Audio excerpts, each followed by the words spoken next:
पुण्याच्या भोरमधील नसरापूर अत्याचार आणि हत्या प्रकरण आरोपी भीमराव कांबळेसह पोलिसांकडून मध्यरात्री या घटनास्थळाची पाहणी करण्यात आली। अत्याचार झालेल्या ठिकाणी आरोपीला आणण्यात आलं होतं। पोलिसांनी या ठिकाणी तपास केलाय। 4 वर्षाच्या चिमुकलीवर अत्याचार करून तिची हत्या करण्यात आलेली होती। या घटनेमुळे गावकरी प्रचंड संतप्त असल्यामुळे आरोपीला मध्यरात्री घटनास्थळी आणण्यात आलं होतं। घटनास्थळी जवळपास 500 ते 600 पोलिसांचा फौजफाटा देखील तैनात करण्यात आला होता।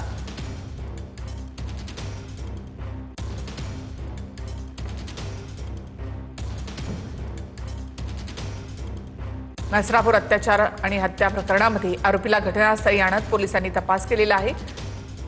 ज्या गोठ्यामध्ये त्या चिमुकलीवर अत्याचार करण्यात आले त्या ठिकाणी या नराधमाला आणण्यात आलं होतं। गावात चिमुकलीची बलात्कार करून हत्या करण्यात आल्यानंतर त्यानंतरचा आज 6वा दिवस आणि 6व्या दिवशी जर पाहिलं तर 6व्या दिवशी सुद्धा या परिसरात घटनास्थळाच्या परिसरात मोठा पोलीस बंदोबस्त जो आहे तो पाहायला मिळतोय। दुसरीकडे खरं तर ही घटना घडल्यानंतर आता पोलिसांनी सुद्धा तपासाचा वेग जो आहे तो वाढवल्याचं पाहायला मिळतोय। काल रात्री खरं तर या ठिकाणी आरोपी भीमराव कांबळेला सोबत घेऊन पोलिसांचं एक पथक दाखल झालेलं होतं आणि या पथकाने रात्री भीमराव कांबळेला सोबत घेऊन घटनास्थळाची पाहणी केली, सीन रिक्रिएशन केलं आणि यामध्ये खरं तर चिमुकली नेमकी कोठे खेळत होती, चिमुकलीने आरोपीला कुठून सोबत घेतलं, गायच्या गोट्यात नेमका अत्याचार कुठे केला याबाबत आरोपीला घटनास्थळी नेऊन पोलिसांनी सखोल माहिती जी आहे ती घेतल्याचं माहिती जी आहे ती समोर आलेलं आहे।